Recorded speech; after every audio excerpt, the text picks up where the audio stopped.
Welcome to the weekly album anniversary recap show for the week of February 19th through February 25th of 2004. I'm your host, Caleb, or Caleb the Spy, on Twitter and Instagram.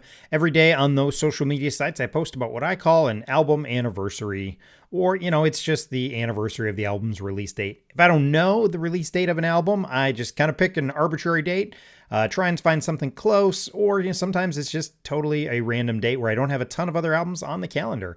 And a couple of years ago, I created a calendar and I was documenting the release date of some of my favorite albums. And, then I would take that time that day to celebrate those albums. I might post something about them online, just a really good opportunity to re-listen to an album you may not have listened to in a little bit. But in the last year, the list of albums has grown significantly, and now I have every album I own tracked on my calendar, as well as a multitude of albums others have suggested. But with so many albums and a limited number of characters on social media, I don't always have a chance to say everything I wanted to about those albums on social media. So I started this podcast because I'm just a huge music fan, and I wanted to be able to talk more about some of my favorites from posts throughout the week. In general, I love punk, I love ska, I love alt rock. I was really in the 90s. I was super into the Christian music scene, but I'm super interested in all sorts of music, and I love trying new stuff. So I've taken a lot of these suggestions, thrown them on the calendar, and it's a good chance to check out albums as I go. Occasionally on this show, we'll also talk about some news. I might talk about these things I'm really digging right now that are not related to album anniversaries. I'm not going to lie, I find a way to work 5 Iron Frenzy into just about every show.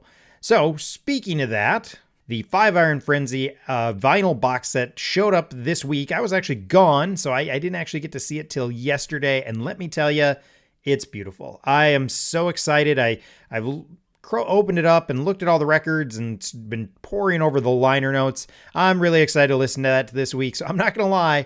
This week, it's going to be a tough week for me to get through all of my other albums because I'm going to be, every chance I can, I'm going to be putting on 5 Iron Frenzy vinyl and just listening through all the albums that came in the box set. I'm super, super excited to go more in depth. I think at some point, maybe next week, I got a bunch of stuff planned for podcasts. I'm going to try and do a podcast with a couple guys. And at some point, I'd love to do like an unboxing, even though I've already unboxed it, some sort of go live and just talk about it on YouTube, just to kind of talk through and show it, because it is beautiful. I was genuinely impressed when I started opening it and going through it. I'm super excited to dig more into the dumpster fire that is the 5 Iron Frenzy vinyl box set. All right, it was a crazy busy week. Like we said, I've talked about it a lot. December, January, November, even a little, and February can be a little slow when it comes to the album anniversaries, and it picked up this week. The 23rd, the 24th, and the 25th were all great days, tons of interesting releases. I am going to try and talk through as many of these as I can. I'm not going to lie to you. This is maybe going to go an hour. So I apologize in advance if this goes so long, but there's so many great ones I want to talk about, or at least mention. I'm going to go fast on some of these just because I just don't have the time, but just so many great albums. So, that's kind of a preface to this one. Just so many albums that I wanted to talk about. So we're going to dive in, see where it takes us, and hopefully this isn't an hour. The Smiths' self-titled was released in 1984, so that's celebrating a 40-year anniversary.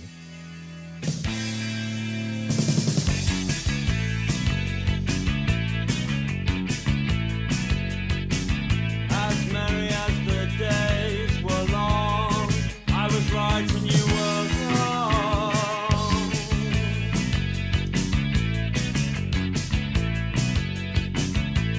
Back at the old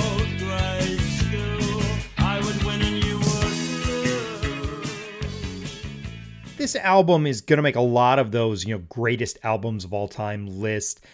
It's kind of got this punk rock influence as well as some wonderful guitar work. And, it's a great debut. There's just no way around it. I think this is kind of one of those, you're into alternative music. This is an album you should check out at some point in your life. That's my opinion.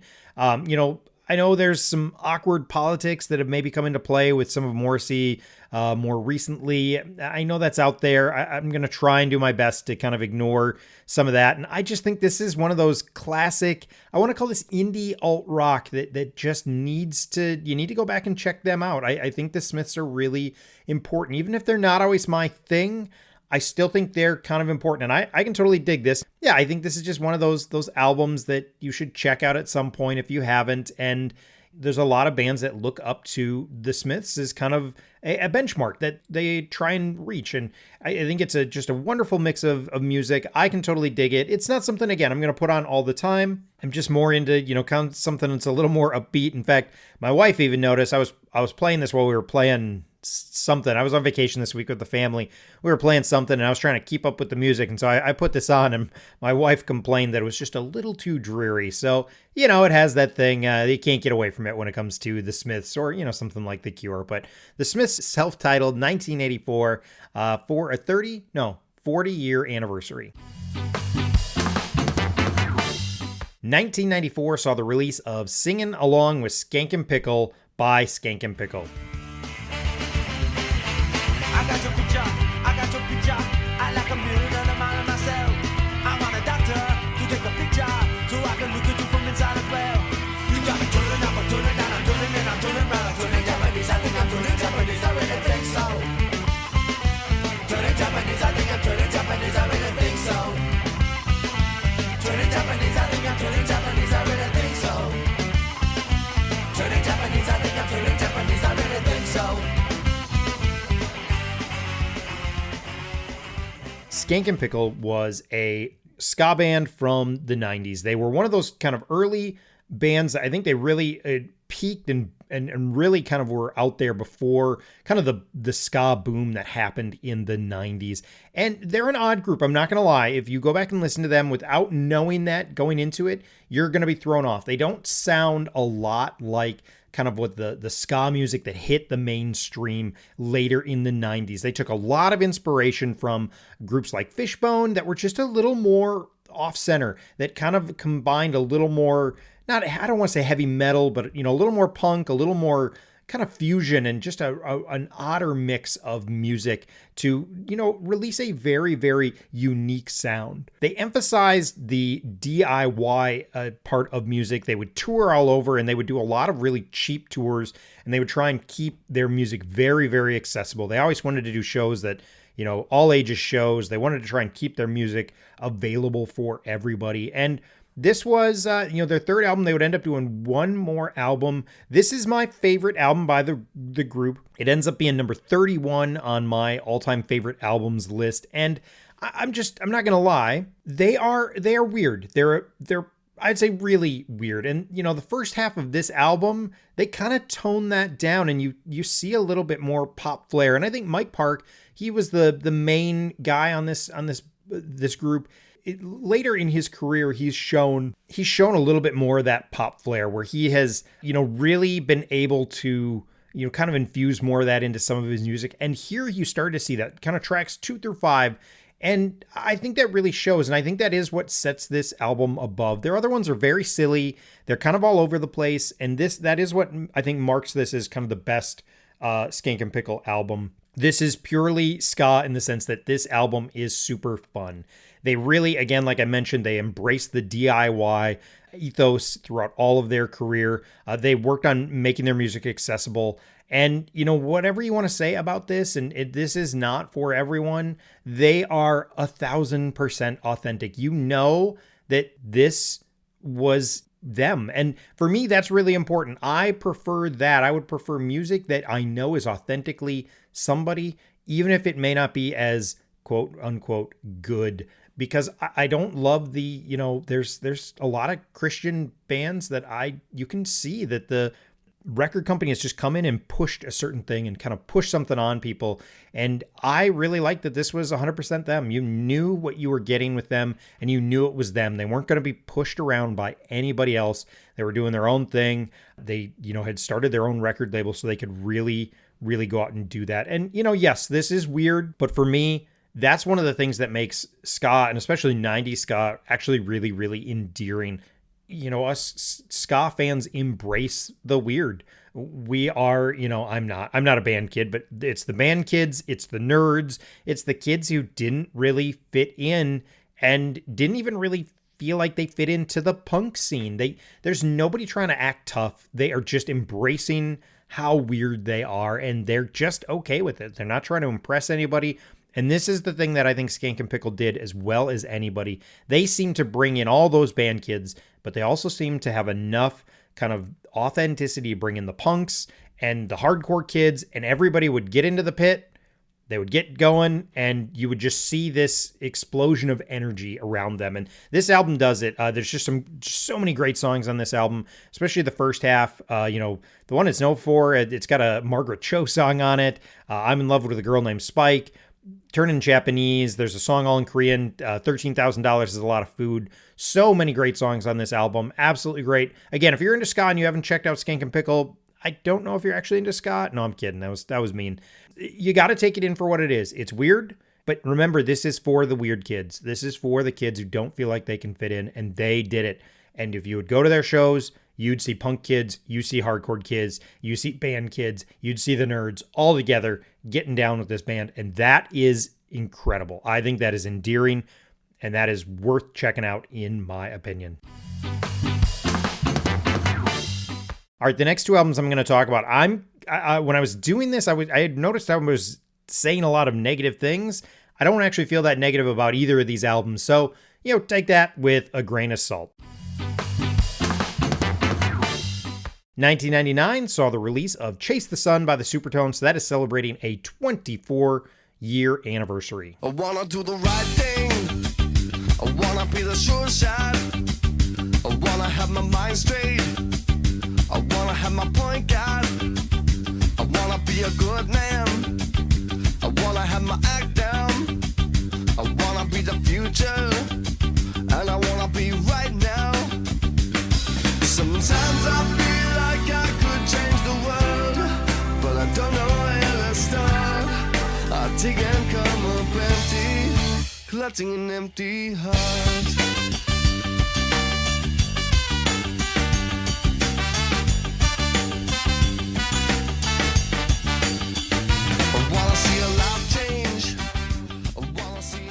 This was also the third album by the Supertones. It was the third album by Skankin Pickle as well. And, this came out 5 years later. So again, the Christian ska scene kind of a little behind the secular ska scene. But, Supertone Strikes Back was huge, and it was a monster hit. I mean, that album really, I think, if you were into Christian music in the 90s, my guess is you had Supertone Strike Back. Even if you didn't like it, you probably had it, because I feel like everybody had that album. It was a huge album. So this was really, I think, a lot more polish. It pushed into some of the hip hop elements. This made it onto the Billboard 200. So this was also a big seller. But again, ska in the mainstream was dead. And in the Christian music scene, it was still pumping along. I know 1999... maybe there were still some remnants in the mainstream, but it's dying. Absolutely. We have hit boy bands, and we have hit rap rock is starting to push in and be a thing. And here it is in the Christian scene. 1999 saw the release of this album. The Insiders, did they have an album? I don't know if they did. I can't remember. But 5 Iron released All the Hype That Money Can Buy in 2000. I mean, this is still the Christian music. The Christian scene is still pushing the ska stuff, and this is a great album. I think this is my favorite album by the Supertones. It's 103 on my favorite all-time albums list. So, but I think that's got to be the highest Supertones album for me. Although I'd have to double check. And no, it's not. It's not. Loud and Clear is my favorite. I'm sorry. My bad. The first half of this album is probably a little weaker to me, and I'm writing that. And like I said, it's great. The first half of this album is really, really good, but I think it's a little weaker. It's all fine. But for me, the album really gets going when they get to Grounded, which I think is kind of one of those quintessential Supertones songs that kind of, I don't know how to even describe it. It's not rap. It's not hard rock, but it's just, there's something about it. Unite, Adonai off their first album, and Grounded kind of seem, those are all songs like that. And then there's a Return to Revolution on Loud and Clear. in general, I prefer kind of the punk stuff in my ska punk. And so, there's some more stuff that's a little more poppy and a little more, I don't even know what to call it, because it's not two-tone, it's them. I mean, it's totally them. I still like it, but that's the first half of that album is a little bit more that. And it's probably stuff that I think, was popular in kind of the more of the CCM mainstream. It's stuff that probably hit more with them. There's more praise stuff, which is fine. Again, like I said, I clearly like this album. 103rd favorite album of all time. I really like the first half, but again, that second half gets going, I think, as the second half gets a little weirder. It gets a little goofy. There's no way around it for me. Sure Shot and Chase the Sun are both kind of weird songs, and I think, again, it changes. Those first 5 songs are kind of a little bit more, they're just a little bit more favorable to a CCM mainstream. And then it goes to Grounded and it gets a little weirder. And that's when I really, really love it. I love Sure Shot. I love Fade Away, Health and Wealth, and Hanai, as well as Grounded, which I meant Hanai. I'm sure I'm saying that wrong, as well as Grounded, are some of my favorite songs from this album. Again, totally dig this album. I know I sound like I'm bagging on the first half of it. I'm not. It's good. It's just, I like this second half better as it just gets a little weirder and a little more, I don't know what it is. I have a hard time explaining it, which is a weird thing to have from a band that I really, really like. I really love the Supertones. They are an important band for me, even though Five Iron's my favorite, and probably even the Insiders and the Dingies are probably higher on my Christian ska list. The Supertones are really important to me. That first album by them, big deal for me back in 1994, I want to say, is when that album came out. That's probably not right. Probably 96 is when that album came out. Anyway, there you go. Chase the Sun by the Supertones, celebrating a 24-year anniversary. Clarity by Jimmy Eat World is also celebrating a 24-year anniversary, released in 1999.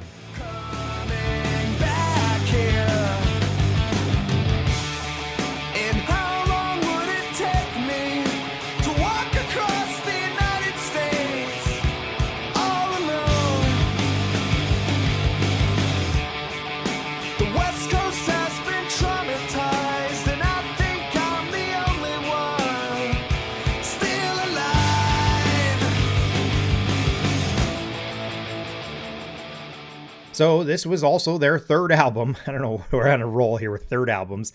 But this, I think, in a lot of ways feels like their first. I think a lot of people would think of this as their first, but this is technically their third. I think this is one that got a little more, maybe a little more push. I do think this is the album that pushed them into the mainstream much more. I don't know if their other ones were on more independent labels and this was the first on a major release. I don't think it was, because as I was reading up on this a little, they apparently fought with Capitol Records throughout this entire recording. So that doesn't make it sound like this was their first album. Nobody gets on a major record label and then fights with that major record label. Maybe they do, but they always seem so laid back. I feel like every time I see pictures of them, or I've seen a couple interviews with them, they seem so laid back. So it's funny for me to think about them fighting their way through this album, but that's a whole other thing. And I'll be honest, I'm not a huge Jimmy Eat World fan. I like this album. Their first 3, well, no, not their first 3. Clarity, Bleed America, and Futures, I think are the 3 in a row. Those are great, absolutely great. The rest of them I think are fine. They're not bad by any means. I'm just not as much, I'm not an emo kid. And so, this I like the stuff that's a little more punk rock if you're going to do the emo stuff. And that's, maybe one of my gripes with this album is, I do think the second half of this album is stronger. It's the second one in a row, which I think is weird. I think this album, again, I'm going to say what I don't like about it, but I think this album is a classic. I think if you're into alternative rock, this is a must listen. And I go back and forth on Jimmy Eat World, and I see their talent. They got some great hooks, some super, super catchy stuff, and that's what gets me into it. But then there are times where they get, a little artsy fartsy for me. And this album is over an hour. And yes, 16 minutes of it is that last song, but that's an example of that last song is good. It's fine. If you're going to write a 16-minute song, it better be something that I really feel incredibly engaged with. And this one, it's fine. I think it feels more like a novelty than anything else. I get through it. But I like them when they're a little more straight to the point. And that's probably why other people don't like them. And that's the joy of music. So that's probably why I waffle a little on Jimmy Eat World. But again, I want to be real clear. This is a must listen, especially if you're into emo stuff. You're even into kind of some of those tangents of punk rock, I think this is a must listen. It's absolutely classic. You should go check this album out for sure. Crashings by Falling Up was released 20 years ago in 2004. Another breath with an ambience of nothing left. So hear my heart rain down your love. These waters bring me back to life. Father, healer, deliver me from broken love. Stay here, closer. Let me hear your voice of love. So something that helps explain a bit of this is by 2004, I am really out of the Christian music scene. I'm still listening to bands that I was already listening to, but I'm not finding new stuff. I'm just not. I've expanded out by then and really have been branching out into other, non-Christian music. Not that there was ever a restriction, but it's kind of one of those transition points for me. It really started 2 years ago, or 2 years before that in 2002, but this really is when I started to do that. So I don't think I've ever listened to this album. This was their debut, and from what I can tell, it was a pretty big hit. Especially for a debut. I think it's in its first week, it sold more than any other debut from a Tooth and Nail album. I could have totally read that incorrectly, but that's what it sounds like. So this was a huge album coming out in 2004.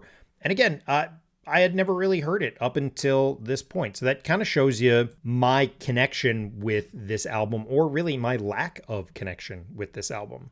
My first impression, even without looking up a ton into this, is that this feels very nu metal. I get this real strong Linkin Park feel, and, with just a little bits of rap here and there. And that's not what I know about them. Again, my introduction to this was from Eric and some other people on CCM Twitter that, really talk about this band. And I kind of know them. I've checked out a couple of their albums. My goal is to really listen to all of their albums and kind of go deeper into them. I know them more as this kind of artsy band, so it was really interesting to listen to this because this felt really Linkin Park. I'm just going to say it. I could be totally wrong on that, but that's what this feels like. And, I just know that they would end up somewhere else. They would end up much more experimental, and this feels very, very straightforward, which is, really interesting to me. This is 2004. I think nu metal is still a thing in 2004, and it probably makes sense why this was such a big hit. I think so. If you're into that Linkin Park stuff, and you're especially into early Linkin Park, this is a great album to check out. I really enjoyed listening to it. I also like some of their other stuff, so this will be interesting, an interesting journey through Falling Up. But this feels very straightforward.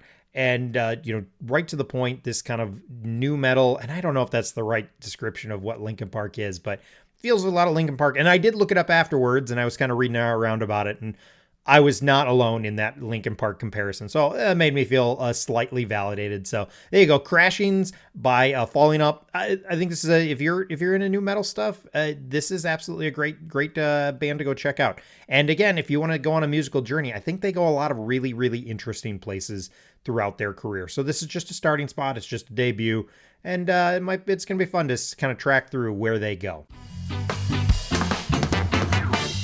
This is how good of a week it was. I'm going to talk about another album that I just was not as familiar with, and that is I Am the Portuguese Blues by Starflyer 59, released in 2004, so celebrating a 20-year anniversary.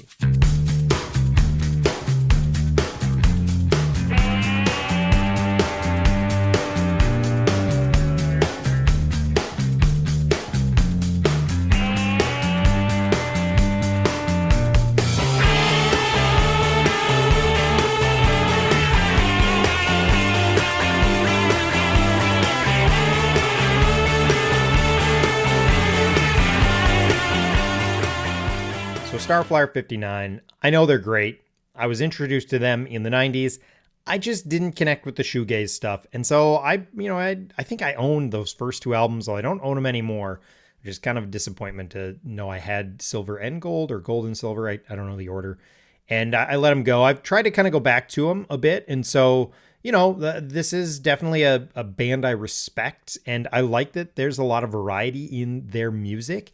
but it's not a band that I'm going to go to regularly. Again, just not a style I'm super interested in. I will turn them on occasionally. I think I have like one of their greatest hits albums, which is a great way for me to kind of enjoy Starflyer 59. I can though, put on an album like this one and totally dig it. This is their 8th album, and from what I read, it was kind of a return to kind of that earlier sound with just a bass, guitar, and drums, and not a whole lot of anything else on this album. One person referenced this album as cocky on the on Twitter. I don't know what that means, but it made me laugh. So, some of my quick thoughts on this. Even if if this is a return to the old Starflyer 59, it didn't feel like shoegaze. That could just be me, but it just felt like some good old rock and roll.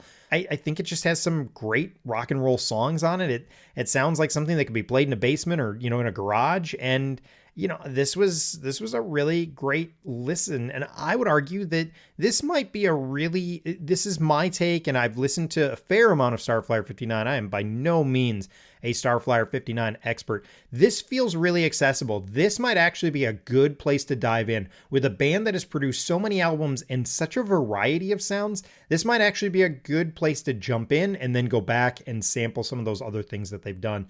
That could be me. I could be totally off, but that's how I felt. And so that's a pretty positive, I feel like that's a pretty positive reaction to an album. I really enjoyed this listen. It was a lot of interesting, again, just some really good rock and roll, and I think a potential good place to start with Starflyer 59. And this kind of highlights the week and how amazing it was. February 24th, 2004, so 20 years ago, Blindside also released an album about a burning fire, and Cutlass released Sea of Faces. I didn't even listen to those this week. I just didn't have time. I was on vacation, so if I wasn't at work, I really wasn't listening to a whole lot of music because my parents wouldn't have appreciated me blaring that through the vacation house that we were at.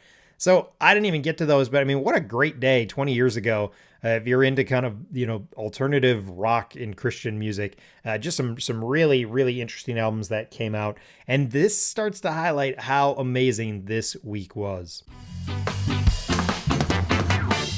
The 23rd, the 24th, and the 25th had so many great albums. I'm not even going to get into, I'm going to be really, really brief on some of these other bands that had huge anniversaries to speak of. So on the 23rd, we also had Michael W. Smith 2 from 1984 by Michael W. Smith, obviously. And so that's celebrating a 40-year anniversary. And I don't think I had ever listened to this. A couple of people have responded to that. And I thought it's charming. I don't know, something about the artwork, but a lot of people consider this his worst album. So, it might be one to skip and, go to the next album, because I think that's the one that everybody really, really seems to love. Sonic Flood released their self-titled debut, I want to say, in 1999. It's a worship album before worship albums were really a thing. I did not get a chance to re-listen to this. It was never really my thing, but a lot of people super interested in it. A lot of people really down with it. So Sonic Flood, I just want to call them out because it's a 25-year anniversary. And then Sleater-Kinney, they have the album The Hot Rock, which was also released in 1999, so also celebrating a 25-year anniversary. This album is less punk than their earlier stuff and a little more alt-rock. You should check it out. I really like them. They're a band that I was really late on, but super, super interesting. I think it's an all-female group. I think it's definitely female lead on vocals. I think it's all female. I am so bad at doing this. Worth checking out The Hot Rock from 1999.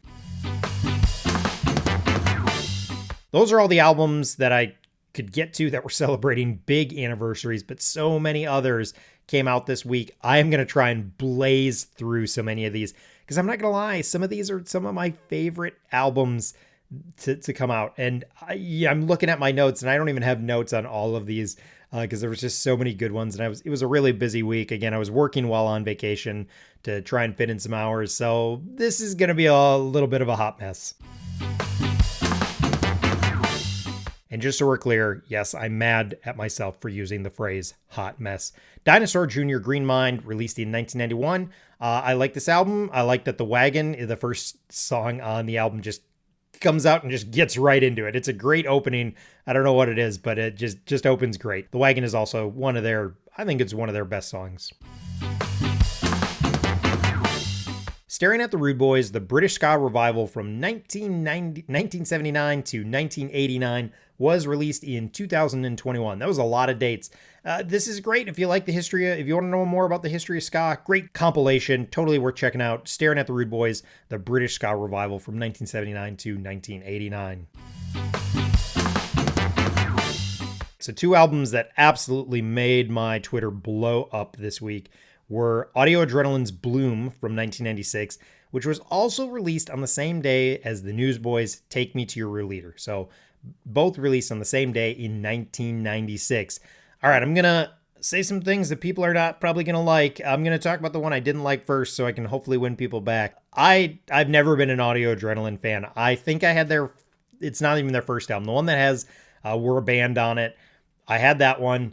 I have never owned another Audio Adrenaline album after that. They were just not my thing, and I have a reason for it, and this show is already long, so here we go.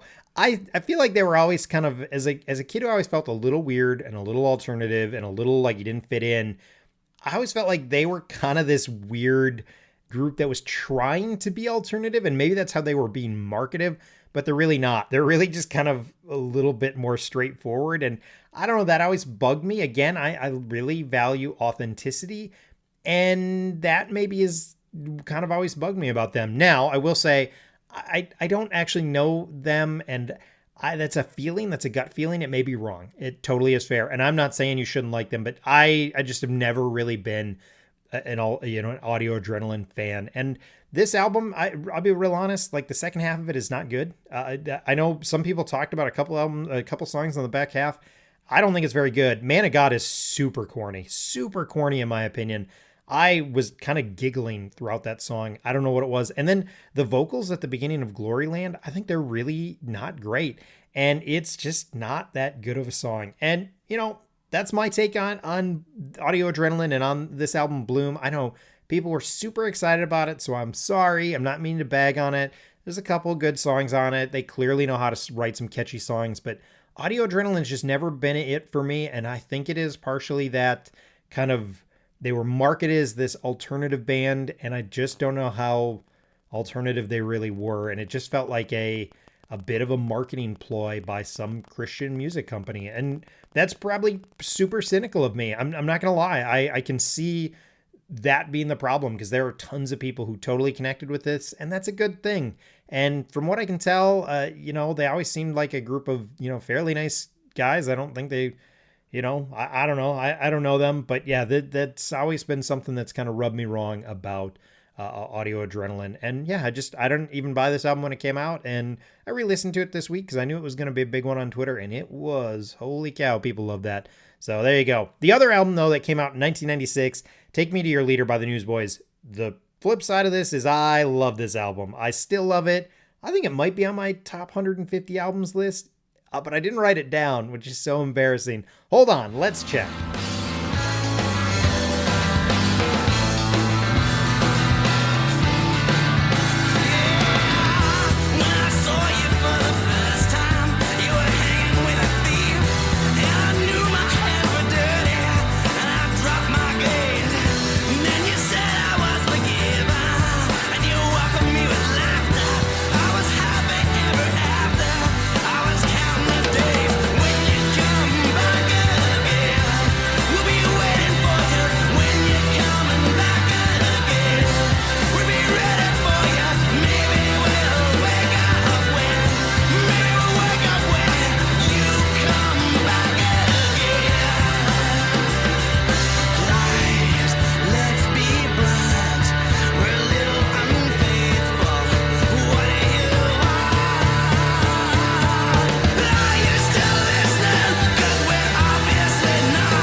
Hey, look, it is on the list. It's a number 135 of my favorite albums of all time. I don't even think I put that in the Twitter post.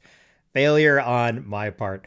There you go. This album is still great. I think it's still amazing.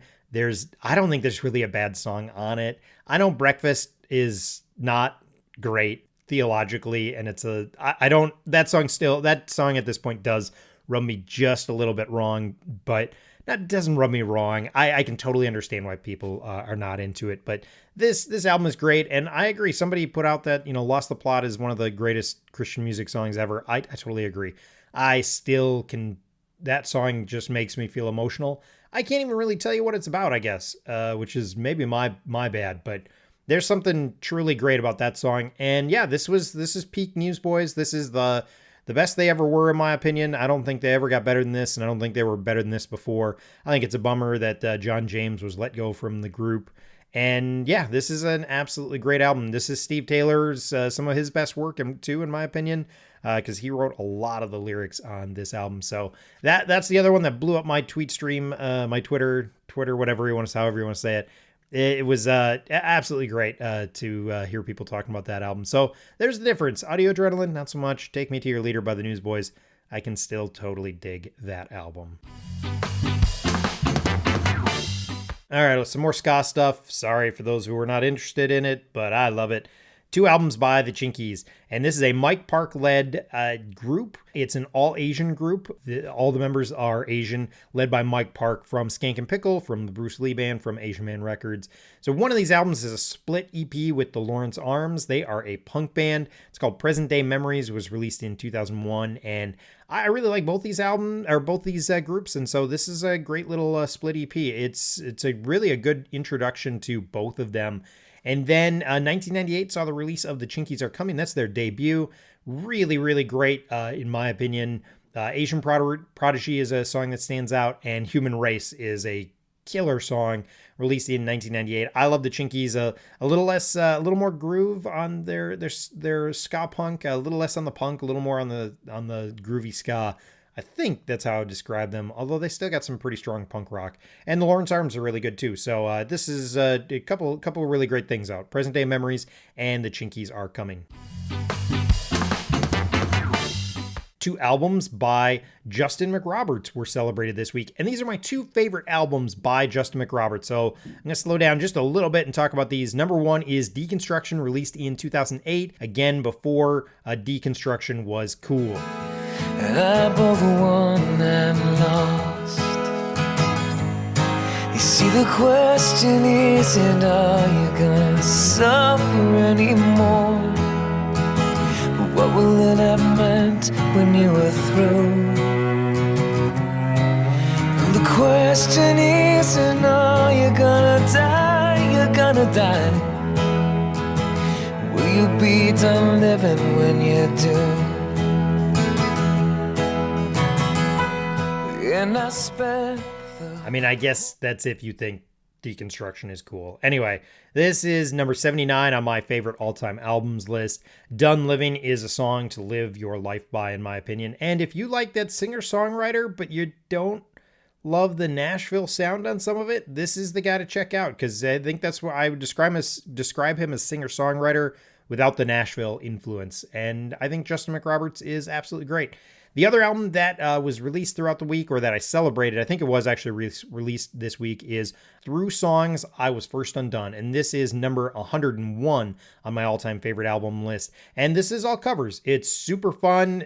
So it's fun, it's haunting, and it has this great variety of songs that makes it a super unique listening experience. If you have not checked this out, I think it's still available on streaming, although it may not be, because covers, sometimes you have to pull those.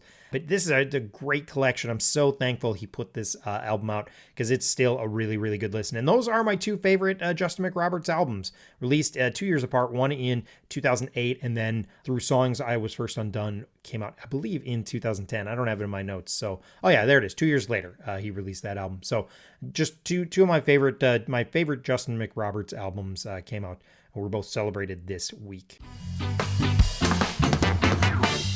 We're not done talking about albums that were on my all-time favorite album list, because number 138 on The Impossible Part by the Menzingers was released in 2012. This was their second album, and I think this is the one that really launched them into the kind of the mainstream. And again, I've talked about them a lot. They're kind of this nostalgic orgcore punk, is how I've heard them describe orgcore punk. And this album's great. It's really, really good. Yeah, there's just a ton of good songs on this. Mexican Guitars, Casey, I think, is on this. I could be wrong. I'm not looking at it, but I really like them. And there's a reason this kind of propelled them, because it's really, really good. So if you're into kind of, again, it's one of those offshoots of punk rock, you should go check this album out. On the Impossible Part by the Menzingers. Let's talk about February 25th, 2003, an album by May, I think Beautiful Destination, an album by Soul Embraced got released, but then the big one on that date in 2003 is Switchfoot's The Beautiful Letdown. This is number 48 on my all-time favorite albums list, and I think that's the last one from my all-time favorite albums list this week. I love this album. It still holds up. We listened to it today. It is great. And yeah, I've talked more about why I can't get into some of the later Switchfoot albums, but that doesn't seem to matter to me as much on this. It's really, really great. And again, talking about Jimmy Eat World and why sometimes I struggle with Jimmy Eat World, this is 20 minutes shorter, and I think it's stronger. I just think that briefness, that it cuts through it. There's not a bad song on here. I don't even think there's a bad moment on this album. It is absolutely great. And yeah, even when they did the hour version of this, and I totally understand why they did that, that was a shadow of this album. There's something truly great about this release 21 years ago that I don't think I know other people would say that it's not their favorite album by Switchfoot. I think it's their best work. It's just such a great album. So The Beautiful Letdown by Switchfoot, released in 2003. I want to talk about just a couple more albums from February 23rd. Johnny Cash's Ain't No Grave is just great quality stuff. I know it was released after he had passed away, but it's great. Ain't No Grave by Johnny Cash. I really enjoy that one. Miles Away by the Last Electric Acoustic Space Jazz and Percussion Ensemble, which is just hip-hop producer Madlib's virtual band. And I'm just going to read this, but then you should absolutely go check this out. Miles Away is a jazz and fusion music album by hip-hop producer Madlib's virtual band. It's a group of fictional members, all created by Madlib. And again, it's this jazz fusion. It's totally worth checking out, totally worth a listen. Go check it out. Miles Away by, again, the Last Electric Acoustic Space Jazz and Percussion Ensemble. Super, super fun to listen to. And that's how busy of a week it was. We did not even get into albums by Alkaline Trio, Vance Joy, Turnstile, Andrew Bell, John Gibson, Kurt Franklin, Mike Doherty, The Hold Steady, Broken Cedars, Radiohead, Brooks Ritter. There's so many. Led Zeppelin, Matt Keenery, Hippocampus, Citizens, The Abrupters, Tear for Fears, Amberlin, and another album by Elvis Costello and Extol. There were just so many great albums that I could have talked about this week. I think next week's going to be a little calmer, but again, I just got this box set from 5 Iron, and I'm totally going to be listening to that. So we'll see how it goes. Again, albums next week that I will be posting about. May not be on the show, but things to look forward to. Albums by Under Oath, the David Crowder Band, Norah Jones, Children 18-3, Macklemore and Ryan Lewis, NoFX, Goldfinger, 2 albums by U2, a greatest hits album by The Clash and Bruce Springsteen, Officer Negative and Ludnuck did a split EP that will be, I'll post about this week. King's Kaleidoscope, Pink Floyd, The Cranberries, The Choir, Norah Jean, Red Mountain Music / Red Mountain Church, however you want to refer to them. Then there's some Christian ska bands that have got some stuff out there. One of them is Dime Store Heist. 2 albums by ELO, Gorillaz, Jeff Rosenstock, Flatfoot 56, and Chase Termaine is another one that we'll talk about next week. He's a newer artist, I believe. He's got a couple things out. His album that came out last year is celebrating an anniversary. Some of the big ones, again, I don't know if we'll go through all of these on the show, because again, there's so many, but here's the big ones. The Works by Queen was released in 1984. Really excited to do that one. Sin by Poor Old Lou, it was released sometime in 1994. And again, if I don't know a release date, I just try and find a date on my calendar that doesn't have a ton of albums, and I put it there. So we're going to celebrate Sin by Poor Old Lou, celebrating a 30-year anniversary. Absolutely deserves all the praise you're going to hear. Spoilers, I'm going to talk about that one on the show. Mellow Gold by Beck is also celebrating a 30-year anniversary, and Silver by Starflyer 59, another 30-year anniversary. That is those four alone would make for a great show. But there's other ones. The Trigger Code sometime in 2009, and I believe, if I'm remembering correctly, that's Poor Old Lou, the Scott Hunter. That was a band that he was in briefly. I think they only came out with one self-titled EP, unfortunately, but I'll probably mention that one just briefly. I probably won't get a whole bunch more than this because I don't think I can figure it out. The Black Album by Weezer came out 5 years ago. I'm probably not going to talk about that one. Just mentioning that it is celebrating a big anniversary.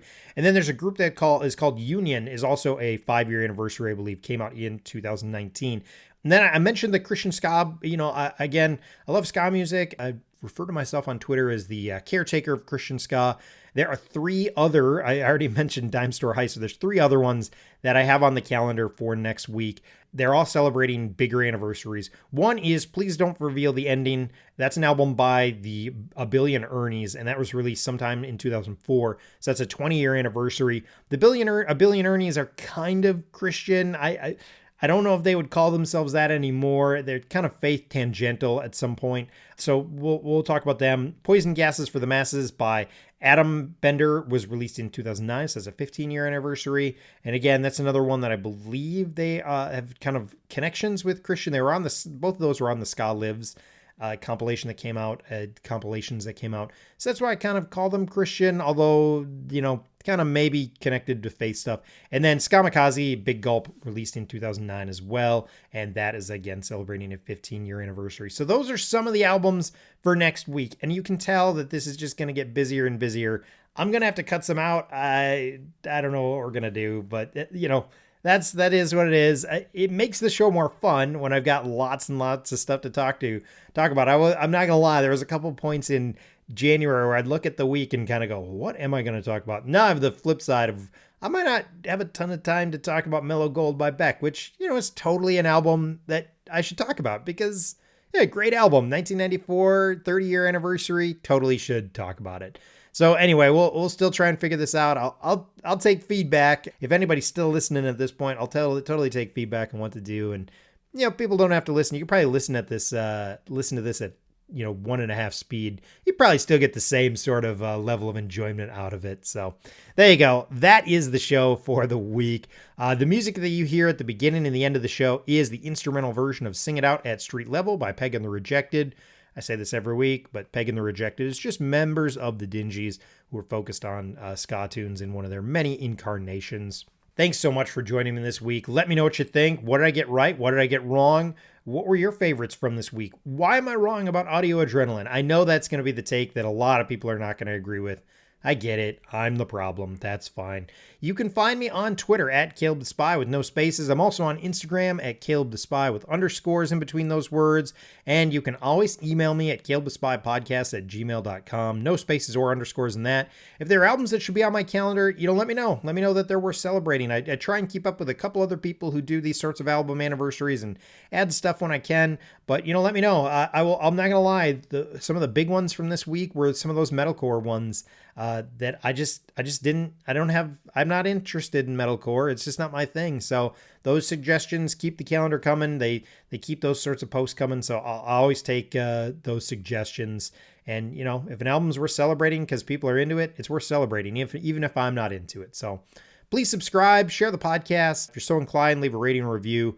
I've heard that's an effective way to spread the word about podcasts. And most of all, kind of as I just mentioned, thank you so much if you engage with me on social media. I do put a lot of time into setting up my daily posts. I need to go set up a whole bunch more because the vacation really set me back. It's always exciting to see people, revisit or, discover older albums that they didn't know about. It's always just so exciting and just a thrill when people do that. And I love talking about music.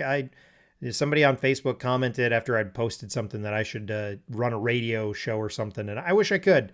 I absolutely do. I'd love to just play fun music and talk about music all the time, but I got to do a real job, which, so it takes a fair amount of time to set all these things up and do the show and really set up the Twitter posts. So I really do appreciate when people get excited about it and comment. And so, yeah, retweet them, repost them, whatever they call it now on Twitter.